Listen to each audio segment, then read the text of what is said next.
bienvenidas, bienvenidos a una nueva charla acá en Nuevo Encuentro Palermo. Estas charlas las venimos haciendo las venimos haciendo este año y medio, más o menos mensualmente, y de alguna manera estas dos últimas tienen el signo de la consigna, nuestra consigna, que es Cristina Libre, ¿no?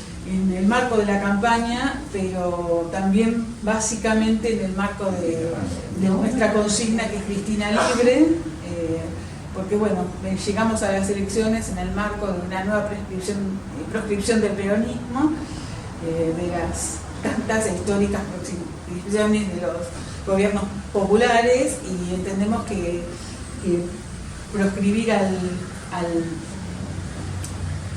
movimiento más importante hace que no sea una elección totalmente democrática, y que de alguna manera eso cercena nuestros derechos. Y en todo sentido nosotras acá vamos a hablar de derechos, vamos a venir a hablar de derechos conculcados y de lucha por esos derechos, por derechos laborales, por derechos humanos, por historias vinculadas a los derechos humanos, pero también por este derecho a la igualdad en el acceso al trabajo y a todas las condiciones de vida, ¿no? Y de alguna manera también esta charla surgió de una charla anterior que tuvimos hace bastante poco, con Gustavo del Frente de Discapacidad, que la verdad que es un gran referente del Frente Nacional de Discapacidad del Nuevo Encuentro, donde de alguna manera nos dio todo un marco conceptual que tiene que ver con esto, ¿no? De que los derechos de las personas con discapacidad, que las luchas por la discapacidad no están de moda, sino que tienen toda una trayectoria, tienen toda una historia que viene desde hace muchísimos años, que bueno, ahora Alejandro Alonso, a quien te doy la súper bienvenida, y te agradezco muchísimo que estés acá. Yo te voy a preguntar algo sin red, no está especulado, no lo pensamos. Vos finalmente lo leíste el libro. Sí, totalmente. Y a modo de presentarlo, yo después contaré los entretelones del mismo. Pero, ¿qué te pasó a vos con acercarse a esa historia que no lo leí? ¡Wow! ¿Viste? Adelante, compañero. Viste que Pichón decía que vamos hacia el asombro. Vos largaste y contá lo que quieras. Me cortaste la presentación. ¿Viste? ¿Qué tal? Bienvenido. Adelante. Sí, ahí está. Sí, un poquito de inglés te contesto, porque... Bueno, no, entonces la idea era retomar algunos conceptos, pero que tenían que ver con esto, con la lucha, digamos, política de las personas con discapacidad, por hablar y no solo ser habladas, ¿no? Bueno, acá tenemos un compañero que también es un luchador por los derechos de la discapacidad, digamos, y bueno, y hay esta frase que ahora se está haciendo conocida, que es nada sobre nosotros sin nosotros, ¿no? Gustavo, ¿vengo bien? Y que tiene que ver con el sentir digamos, de todo un colectivo que en realidad quiere tomar, que tomó en su momento y quiere retomar protagonismo en las decisiones que les atañen. Bueno, y esto ensamble con la pregunta que me hiciste. ¿Dónde me pegó el libro? Y a mí me pegó el libro primero en que esto surge de un reclamo por igualdad en el acceso a los derechos laborales, ¿no? Digamos, yo pensaba que venía por otro lado, y dije, no, qué copado, que en realidad fueron a pedir por igualdad en el acceso a los derechos laborales.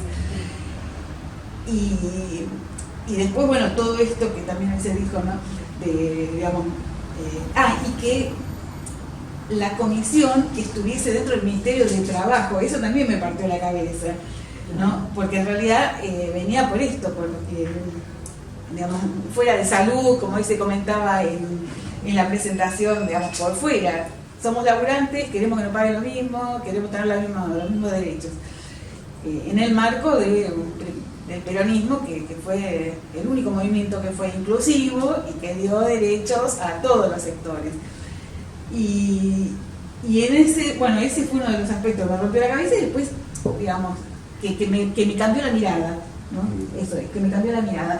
Y después el otro que es muy interesante ver cómo las personas, los compañeros, las compañeras, José, bueno, y todas estas personas, compañeros, algunas compañeras y compañeros desaparecidos, que como también relata, además hermosamente relatado el libro, van contando que en realidad de alguna manera parece que se despojaron de su discapacidad y salieron a luchar como militantes de esa época, y en ese sentido el libro recupera, y ahora te digo para mí, un montón de ideas, de sentires, de imágenes de lo que fue la militancia de los 70, que yo soy un poco más chica, no lo viví, y también me fue cercenada esa historia, porque por ejemplo en mi familia hubo una prima de la cual no se habló, y yo me enteré hace 3 años de cómo había sido su vida militante, porque no se la nombró más.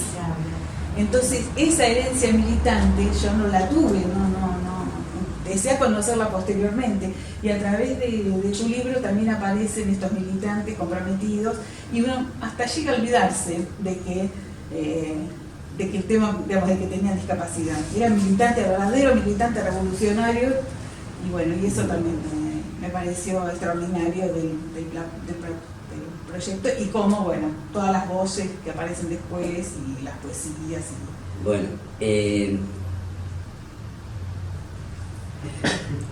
casi intuitivamente dijiste algunas cosas que después las voy a tomar, te agradezco porque... Primero agradezco el espacio de nuevo encuentro, que finalmente nos convocan más que los espacios peronistas. Debo agradecerle a los compañeros, a Gustavo, agradecer a Laura. También me conmueve la presencia de Pedro, que siempre está batallando, buscando el horizonte de... Supongo que de esa huella, como la que persigo yo, de ver cuándo podemos en unidad alzar la voz, pero bueno, no resulta nada fácil. La primera salvedad que hago sobre el libro es que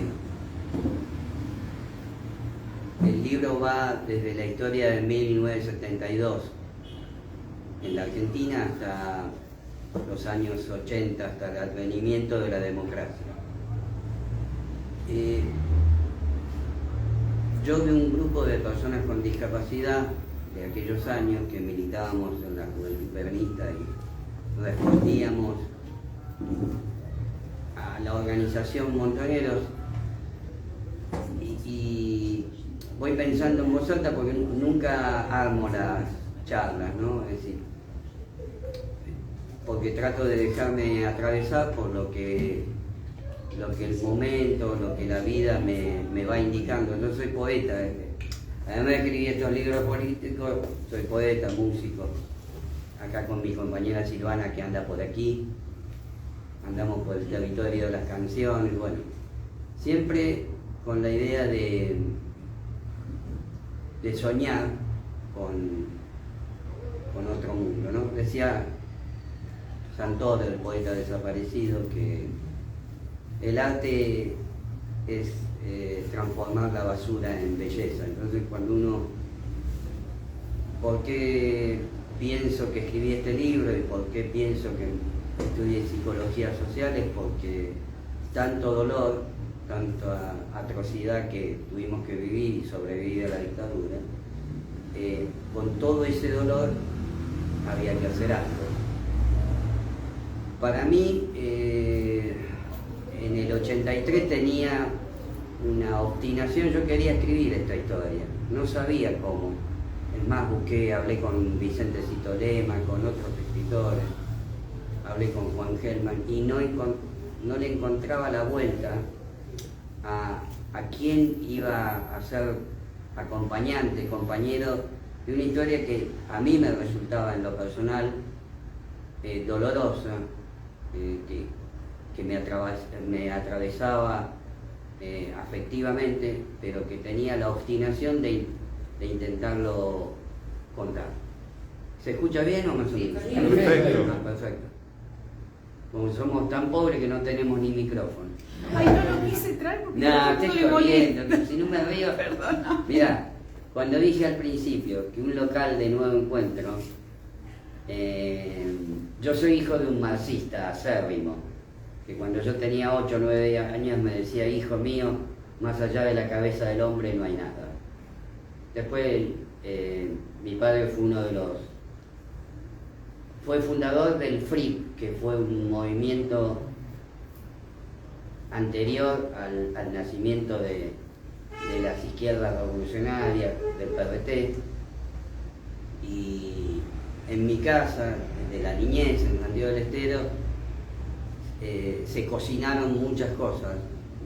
Mi padre estuvo preso con Mario Roberto Santucho, quiere decir que la tensión política me atravesó desde siempre. Y por un lado fue fundacional para quien soy hoy, pero por otro lado esa historia de policías y ladrones, entre comillas, de la clandestinidad, de mi viejo perseguido y metido preso, no fue una infancia fácil, porque además el viejo me imprimió la idea de que había que dejar algo en la vida, que el tema de la trascendencia era lo más importante. Es decir, tipo, que creo que también fue la generación de mi padre, que vivió el 17 de octubre, era un tipo bohemio. Estoy contando esto, pareciera descolgado de lo político, pero me aferro a la idea de que lo político y lo afectivo, que a veces pareciera que están desacompasados o en una distancia, me parece que poder vincular la política como una herramienta de transformación de la realidad con los afectos.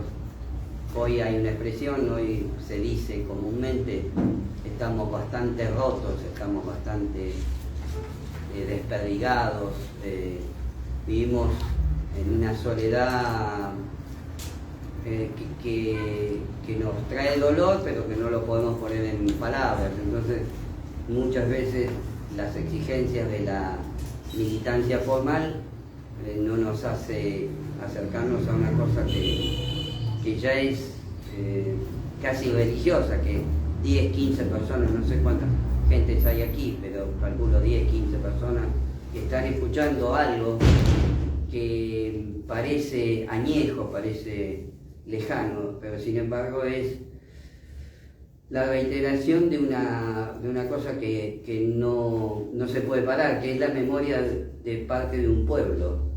Los pueblos pueden construir futuro si construyen memoria, y si construyen memoria, construyen identidad, y la identidad es el sello que nos caracteriza como país, como pueblo, como nación.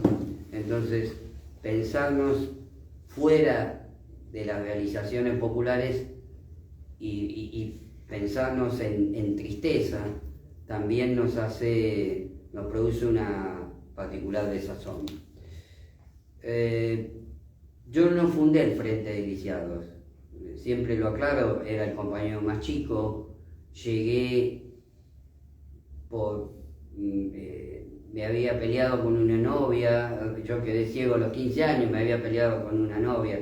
Bueno, esa novia me había dejado, era la chica linda del barrio, de la zona, y yo entré en una natural depresión, que me duró fácilmente un año. Me encerré en casa, había perdido todos los amigos del barrio. Estoy contando esto que pareciera que no tiene nada que ver con la política, que es la línea del libro, que es la historia de un pibe que va contando ese mundo al que le toca ingresar, porque nadie nos preparaba para la discapacidad. Es más, hoy yo me estaba bañando y digo, ¿qué cuento de esto? Hay dos cosas. Yo nací en el 57, en el 67, 68 andábamos los pibes por la calle, no aparecía el tema de la inseguridad. Bueno, y andábamos tras la pelota, y había dos momentos particulares que recordaba. Uno, que había un pibe judío en el barrio que estaba insertado, pero que por momentos nos salía la cosa discriminatoria y lo empezábamos a joder, a hacerle bullying. Y el pibe nos corría todo con un dolor que, bueno,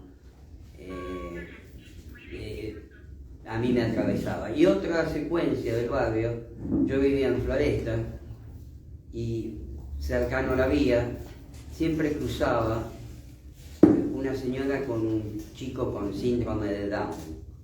Bueno, nosotros la veíamos a esa señora con el niño, que tendría más o menos la misma edad de nosotros. Lo que hacíamos era escondernos, como una cosa voluntaria, nadie nos indicaba, pero nos escondíamos con la idea de que pasaba algo monstruoso, que pasaba un fantasma, algo horroroso, es decir, la discapacidad ligada, y ahí empezamos como a hilar psicosocialmente lo que estamos charlando, ¿no? Que es, pasaba lo terrible, lo pantanoso, lo embrujado, ¿no? A mí ahora me da hasta vergüenza contarlo, pero así crecimos nuestras generaciones, habitando ese lugar de lo desconocido, de lo no hablado, de lo silenciado. De hecho, yo provengo de una familia de españoles, mis abuelos eran campesinos españoles, mi abuelo era anarquista, no había bautizado a ninguno de sus hijos. Y yo heredo, después de una comprobación genética, un problema visual que ya lo tenía mi padre y que lo tenía mi abuelo. Fruto de una familia campesina, de la desnutrición, y a mi abuelo, por ejemplo, llega de Asturias, llega a La Pampa, y el tipo se da cuenta que la oligarquía argentina y el campo lo iban a explotar más de la cuenta, y agarra a sus 3, 4 hijos iniciales y se viene a la capital. Y hace una vida de los miles y miles de desamparados inmigrantes que les invitaban a hacer la América, y fue una América para ellos desastrosa. Lo único que advirtió mi abuelo es que venirse a una ciudad como Buenos Aires algo le iba a permitir. A mi padre eso le generó un cierto resentimiento porque vio la desigualdad desde chico. A mí también me apareció esto porque yo vivía en Santiago, bueno, vinimos después de los inconvenientes políticos, vinimos de vuelta a la ciudad donde había nacido, yo nací en este barrio, y vinimos a un mundo, a mí me parecía absolutamente desconocido, pero Buenos Aires era el mundo de las oportunidades. ¿Y por qué digo resentimiento? Porque vinimos a ver con mi padre a un inquilinato, había muchos, no llegaba a ser un conventillo, pero por ahí vivíamos 30 familias y teníamos un baño para 30 familias. Yo no lo entendía, como cuando uno es niño vive el mundo de los grandes con cierta miopía. Pero ahí yo construí una forma del resentimiento, y me hago absolutamente cargo porque lo sentía en el pecho, la desigualdad, la injusticia. Después eso me lleva a participar en lo que termino participando, pero que hay señales que tienen que ver con la historia de mi viejo, la historia de mi viejo y el peronismo, mi viejo y el socialismo. Y este libro fue ustedes podrán preguntar, ¿y por qué lo escribiste? Ya vengo contando, por rescatar una historia y también para cerrar una cuenta con un diálogo interrumpido con mi padre, porque él muere cuando lo matan a María Dualto Santucho, al mes muere mi padre de tristeza. No hizo falta que lo vinieran a buscar. Con una idea, uno podría decir en este momento un tanto trasnochada, porque en aquel momento del país la política tenía una categoría, digamos, estar en política significaba participar de un cambio, participar de algo importante, participar de la revolución. Es decir, yo era estudiante en el 1973, que es el periodo cuando quedo ciego, entro a una escuela que era, después del Buenos Aires, la segunda mejor escuela, es lo que se decía aquí en esta capital. Y los pibes tomamos las escuelas en 1973, en la época de Cámpora, tomamos las escuelas y le querían poner, lo que voy a contar es para que vean la dimensión, querían cambiarle el nombre, era Mariano Moreno la escuela Moreno, y le querían poner Héroes de Trelew. Y es una cosa alucinante, rara, como los pibes participábamos y no éramos ajenos a esa ebullición, a esa tensión social, donde no es que los compañeros iban por los cargos, por quién tenía más poder. Seguramente las luchas de poder se dieron siempre. No es que aquella generación no tenía las contradicciones de cualquier aspecto o de cualquier aspecto de la condición humana. Pero había casi una fe religiosa, en el sentido de que había una entrega, una generación que por vocación por la gran influencia de los cristianos, de los sacerdotes para el tercer mundo, la idea de dar la vida por algo o por alguien, y por los otros y por los demás. No estoy diciendo que está bien o mal, es lo que nos pasó.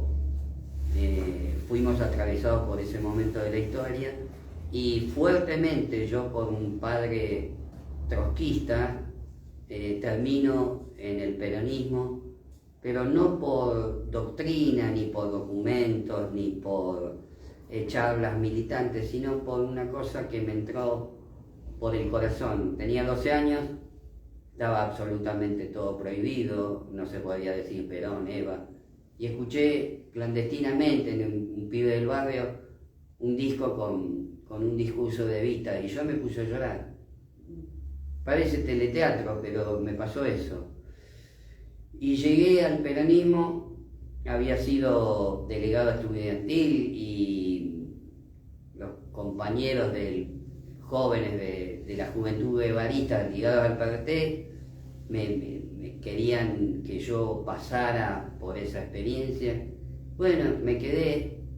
Después, antes de eso, había ido al Partido Socialista de los Trabajadores, y había ido a una reunión y habían empezado a hablar mal de Eva Perón, y me levanté y me fui. Digamos, que hice todo. Después pasé por Vanguardia Comunista, fui saltando de experiencia en experiencia en un tiempo breve, porque todo era alucinante, digamos, íbamos de un lugar a otro buscando un destino, buscando un norte.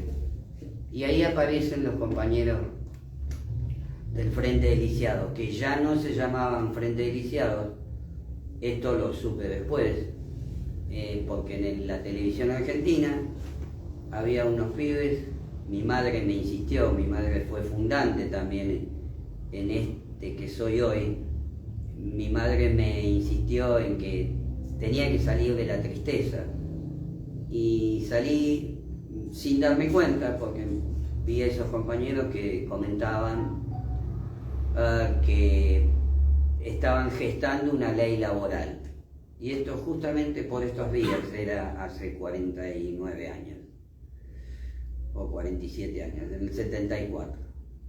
Entonces había unos teléfonos, yo llamé y me comuniqué con los compañeros de la UNCEL, Unión Nacional Socioeconómica del Lisiado. Pero yo no fui por la política, yo fui porque estaba solo, porque era un pibe de barrio que había perdido los amigos y ahí sí se emparenta con la psicología social. Pues yo necesitaba, sin darme cuenta, como cualquiera de nosotros, tengamos la edad que tengamos, necesitaba estar en un grupo, necesitaba existir por algo, por alguien, por algún sueño, no sabía que era un proyecto, que era una tarea. Después, cuando me recibí, ahora lo puedo tematizar, pero era un pibe que necesitaba encontrar a alguien, y lo encontré en ese grupo. Por eso no solo fue un grupo de formación política, sino fue el grupo del hacer. Yo lo cuento textualmente en el libro. Los sábados a la noche a mí me dolían porque estaba solo, estaba con mi vieja, mi viejo, escuchaba las canciones de Sui Generis, escribía, ahí comenzaba a escribir solitariamente, e incluirme con compañeros con discapacidad, que en ese momento no era la palabra que se usaba, sino las palabras eran mucho más crueles: incapacitados, inválidos, todas palabras que tenían que ver con la degradación. Todo esto lo fui aprendiendo después. Che, ¿se están aburriendo más o menos? No, pues yo pregunto eso porque primero no me las sé todas, segundo no preparo nada, tercero me mando con el corazón y con las ganas de que aprendamos.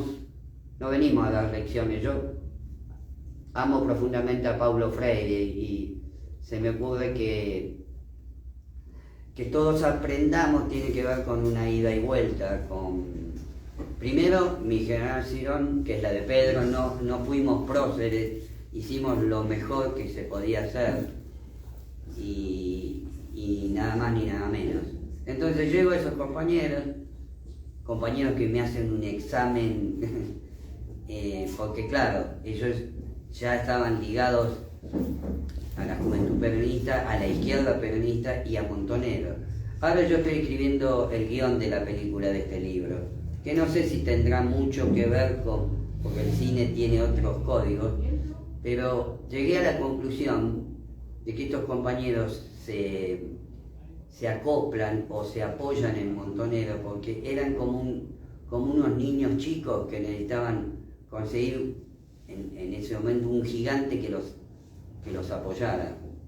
Porque en 1973, cuando vuelve Perón, y creo, como muy bien lo señala en el prólogo de este libro Norberto Galazo, para los que les interesa la historia, me parece que el fenómeno de Ezeiza, que todavía está sumamente acallado, es un fenómeno bisagra en la historia argentina, porque la intención de cuando vuelve Perón el 20 de junio era encontrarse con su pueblo. Es una de las manifestaciones más grandes de Occidente, la vuelta de Perón y el desencuentro, y ahí comienza y se ve de manifiesto y con claridad la preparación del golpe, lo que sería después el golpe y lo que sería, digamos, mientras nosotros queríamos cambiar la historia, hay otros tipos que la tienen recontra clara. Es decir, ahí es donde se ve que la derecha, cuando avanza, no solo no pide permiso, sino que tiene claro los objetivos. Nosotros muchas veces en los gobiernos populares, en el último de Néstor y Cristina, si íbamos por más, si todo lo queríamos democratizar, la ley de medios, y hacíamos miles de asambleas, y los muchachos del otro lado no le dan tanta vuelta al asunto. Se me ocurre, porque creo, esto lo pienso desde mi madurez y es una hipótesis, que si no se saldan algunas cuestiones que tienen que ver con la unidad nacional de este lado, el camino de la Argentina es un camino sinuoso, problemático, casi patético, porque la disolución no está muy lejos en términos sociales. Lo vemos con el avance del narcotráfico, con la cantidad de pobres. Bueno, no estoy hablando del libro, y sin embargo estoy hablando del libro, porque nosotros soñábamos con otra Argentina, y no pasó. Pero sí, cuando releo el libro para escribir la película, digo, en la película casi no estoy yo, es el único adelanto, yo ni voy a ser el actor, pero aparecen otros compañeros que han dejado su vida como personajes centrales. Y yo decía, qué coraje, qué ovario, qué huevos. Claudia Inés Grunberg, que alguna vez la hemos nombrado aquí, que es a quien le debo el libro, una compañera estudiante de sociología, 22 años, que sabemos poco y nada de ella, y que tenía una disposición para mejorar el mundo. Y solo voy a contar una anécdota de ella, pero que habla de ella y de muchos en ese tiempo. Sábado a la noche, Barranca Belgrano, todos los rengos del Instituto de Rehabilitación, porque los ciegos siempre fuimos bastante reacios, como, no sé por qué razón, porque nos creíamos, si después digo esa barbaridad me lo corregís, Gustavo, pero siempre tenemos como una especie de aristocracia, ¿viste? Pero a mí, como me gustaba la negrada, estar cerca de los tan frágiles como eran los que me habían atravesado, entonces habían 2 o 3 compañeros ciegos, y después el resto eran compañeros rengos, los que fundan el Frente. Y el Frente se funda, ahora vuelvo con la anécdota, y el Frente se funda en la Escuela de Rehabilitación de Artes y Oficios, frente al Instituto de Rehabilitación, porque todos los compañeros de las provincias y de América Latina venían, o muchos de ellos, venían a estudiar un oficio. Y esto nos muestra en qué Argentina estaban pensando. Entonces, anécdota del sábado a la noche, Barranca Belgrano, los compañeros iban a ir al cine San Martín, al complejo de San Martín, a la parte del cine. Daban una película de Luchino Visconti, Rocco y sus hermanos. Era en italiano. Y entonces Claudia me dice, bueno, vamos al cine. Juntamos la plata, las cosas para después ir a la pizzería, bueno. Y le digo, como era judía, de origen judío, le digo, Rosa, yo no voy. ¿Y por qué?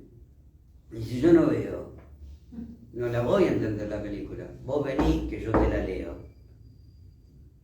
Si eso no es un acto de amor, de ponerse ahora se dice ponerse en el lugar del otro. La tipa tenía apenas 21 años, pero tenía una sensibilidad que resonaba con el dolor del otro. Y eso es una cosa impresionante. En el libro cuento también la historia de Danielito, que es un compañero con discapacidad que dormía en un pulmotor. En Constitución, al lado de Casa Cuna, está Vitra, que eran un montón de compañeros que dormían en pulmotores. Entonces, eso me daba una desolación, un desgarro. Y Danielito se prendía en todas. Danielito murió a los 26 años. Murió fumando porro. Pero Danielito andaba entre los porreros, entre los travestis. Serrat dice en una canción, solo poetas putas y picados conocieron mis versos. Y Danielito se bebió la vida de golpe, se la tragó la vida. Nosotros también nos bebimos la vida de golpe. Por eso digo que estos compañeros fueron profundamente atrevidos, porque lo que se esperaba en aquel momento y lo que se espera de las personas con discapacidad, como lo que se espera de los negros, de los madre soltera, de los pobres, de los travestis, es que no ocupemos un lugar en la historia. Porque ya la clase dominante, para todo lo que es el descarte, ya tiene un lugar. Como construye la clase dominante la ideología, construye también el lugar que vamos a ocupar cada uno de nosotros. Y nosotros tuvimos el atrevimiento de decir, no, loco, sabíamos, porque yo cuando releo, si yo les cuento el diario de sesiones, donde se habla de la ley laboral, digo, hijo de mil putas, lo digo con todo el amor, poéticamente. Digo, ¿cómo podían?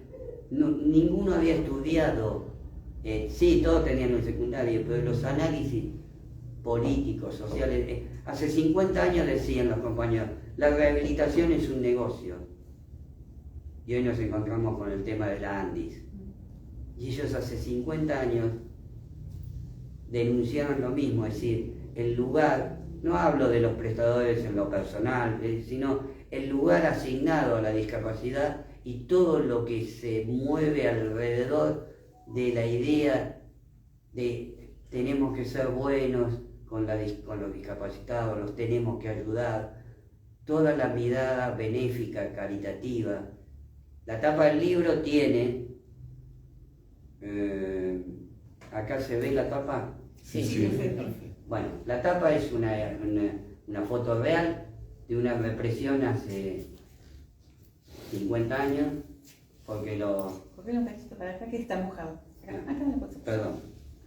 Porque los rengos eran quilomberos. Y eran quilomberos y eran admitidos, porque había todo un pueblo que estaba de pie. Entonces, estaban adentro de lo que estaba pasando. Y hoy los pibes jóvenes, la nueva generación, la generación de Gustavo, algunos viejos que andamos quedando por ahí,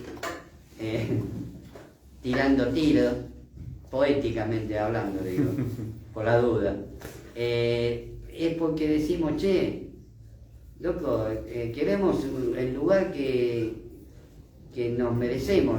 No sé si con la claridad meridiana de aquel entonces, porque estábamos atravesados, como gran parte del pueblo argentino, por la política. La política no es una mala palabra.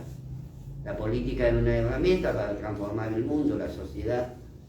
Y además, en esos momentos, los compañeros con discapacidad, cualquiera de nosotros, iba a un médico, te empachaban el ojo, te arreglaban una pata y arreglate como puedas.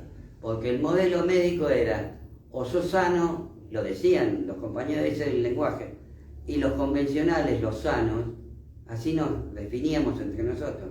Y estamos con los sanos, los voluntarios son todos sanos o enfermos, ¿no? Pobre, rico, inválido o normal. Todo el lenguaje, el lenguaje no es engañoso, el lenguaje denuncia muchas veces lo que está pasando.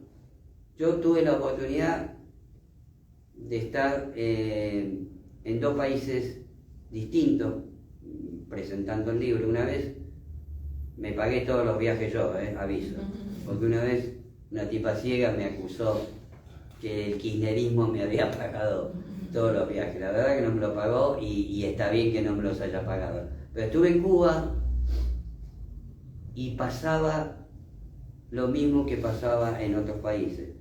Yo fui a vivir, a ver la experiencia de la relación con la discapacidad y esa sociedad que pasaba. Y bueno, veíamos que había una asociación de discapacitados que nucleaba a casi todos, pero quien conducía eso era una persona que no tenía discapacidad. Y la verdad que se reproduce acá, se reproduce en Cuba y en España. Yo puedo hablar de la organización de ciegos. Es una organización fuerte, venden una lotería, son un poder económico. Por lo tanto, son un Estado dentro del Estado. Uno podría decir que viven bastante dignamente en relación a los procesos de humanización que tiene el mundo. Pero también se reproducen las capas sociales, pero eso no tiene que ver con la discapacidad, sino tiene que ver con el modelo capitalista. Un montón de cosas que nos pasan es la resultante del capitalismo salvaje, eso lo decíamos en otro momento. Ahora, yo que estoy hablando de esto es porque tuve la suerte, la oportunidad, no suerte, fui a dar a un lugar, fui hijo de un momento histórico y cuando tenía 15 años que decido me di cuenta que agarrar los libros significa aprender la herramienta de los libros, del conocimiento, iba a formar parte de una posibilidad de liberarme, no individualmente, no creo en la meritocracia, lo dije la otra vez que estaba acá, la discapacidad empobrece y la pobreza discapacita. Si hay un montón de compañeros que no tuvieron la oportunidad de llegar a la formación secundaria, universitaria, entonces no tienen las herramientas, no es que Dios los castigó, que esa es otra concepción ligada a veces a lo religioso. En tal caso, en aquel momento y hoy también no somos hijos del castigo divino, somos insolentes. El otro día yo le decía en la televisión, somos la revolución de los invisibles, pues somos insolentes, porque ¿qué se espera de nosotros desde el prejuicio? Que nos portemos bien, que contestemos bien, que seamos educados, se nos pide todo desde el prejuicio. Yo trabajé durante muchos años en el área de discapacidad en el Ministerio de Trabajo y muchas veces los compañeros que venían a pedir algo a la institución más reconocida no eran atendidos y entonces muchas veces se enojaban. Yo le decía a los compañeros que trabajaban conmigo en el área de discapacidad, ¿y qué pretenden ustedes? ¿Que sean pobres y estén domesticados y que no se enojen? ¿Y cómo no se van a enojar si no hay respuesta? Y no hay respuesta, no hay respuesta. Y yo lo he visto muchos años pelear a Pedro por todos los intereses que se emparentan a los nuestros y no hay respuesta.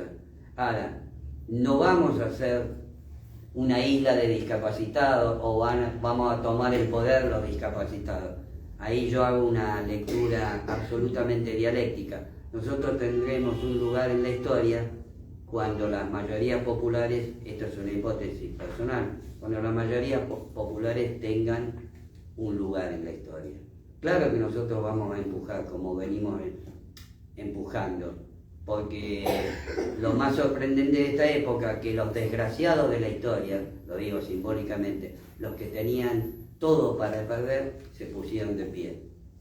Entonces, en ese sentido hay una similitud, una cosa que se emparenta entre aquel momento y este. Hoy no hay una organización revolucionaria, ni mucho menos, pero somos pocos en relación a la cantidad de personas con discapacidad.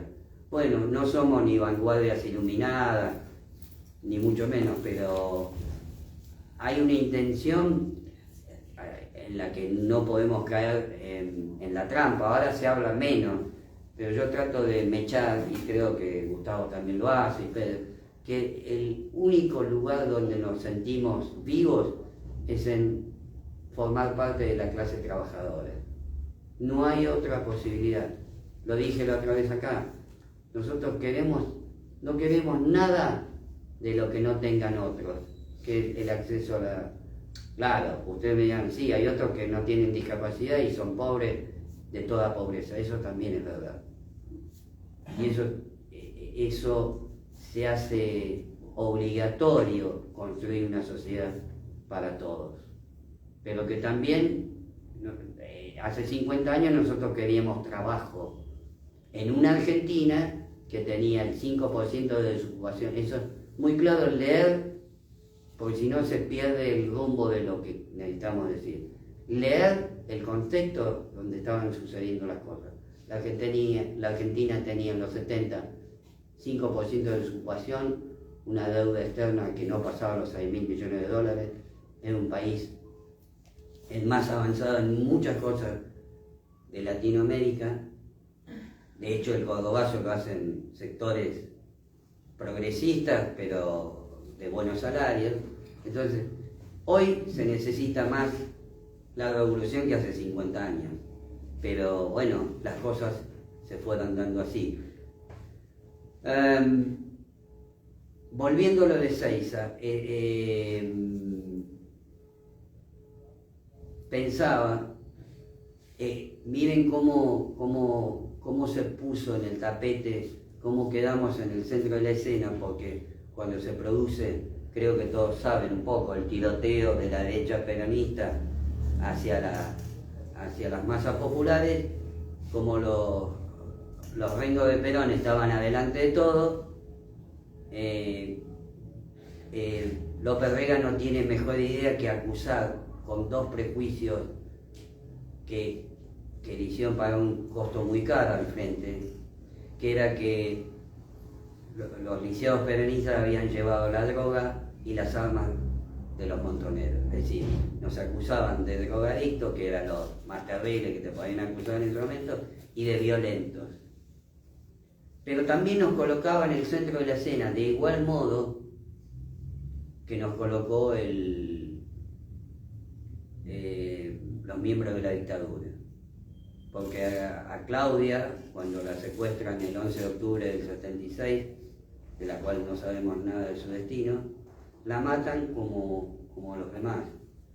Y el compañero Poblete, que fundó el Frente, compañero chileno, era mi cuñado, con él aprendí que la revolución no era de boca para afuera, sino en la acción cotidiana, en lo concreto. Una vez habíamos ido a Luján, cuento una anécdota, y una anécdota de la época, y habíamos ido en procesión, porque formábamos después del Frente de Lisiados, que se desperdigó cuando llega la dictadura, todos los frentes de masa fueron a dar a algún lugar que tenía cobijo mínimo. Entonces nosotros, después de ahí, formamos parte de la agrupación Cristianos para la Liberación. Entonces vamos a una procesión a Luján y nos paramos en un momento a comer y comíamos todos parecidos, pero a mí, como yo soy muy goloso, se me ocurrió pedir un flan. Y después me acusaron de burgués, no sé. Bueno, es un delirio de esa época. No se puede entender en el hoy. Es un comentario. Y además atravesado por la rigurosidad. Yo, como lo decía, no sé si lo dije en algún programa, dije, para salvar la vida viví 23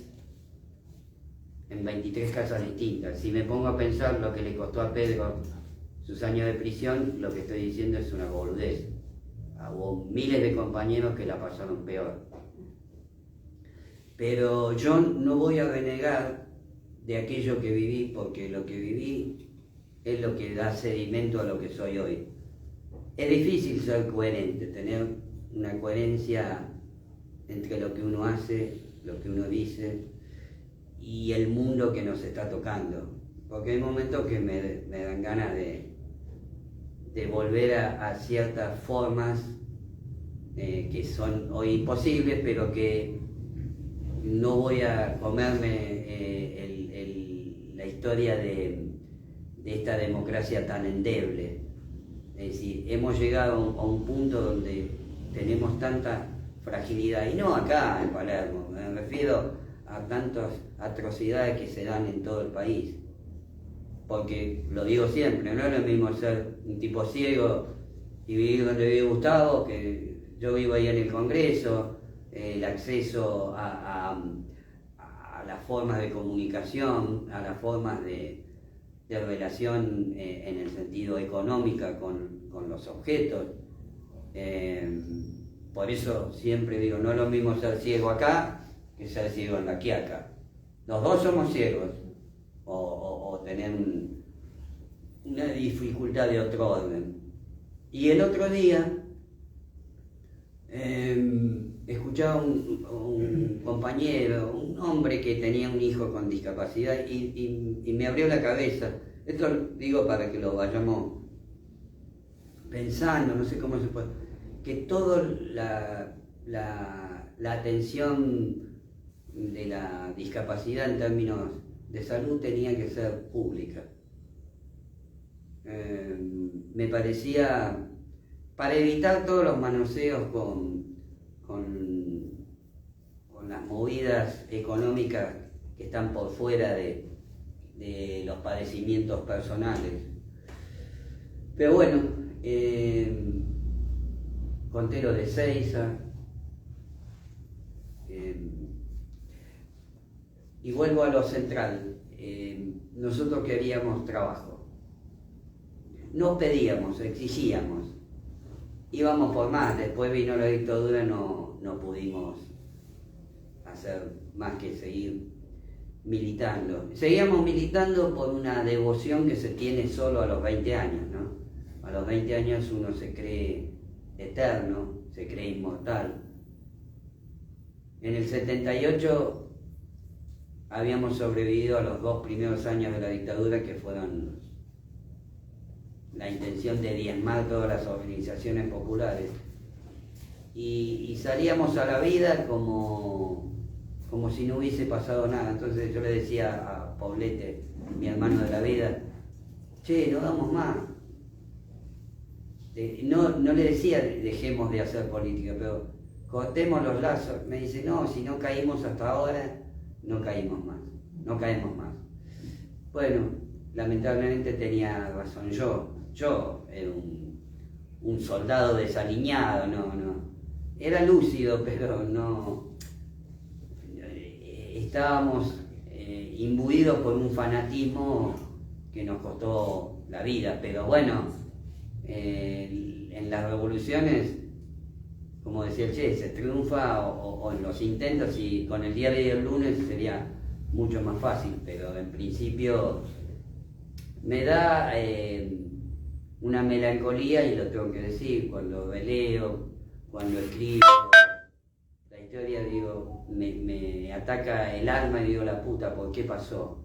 ¿Por qué no pudimos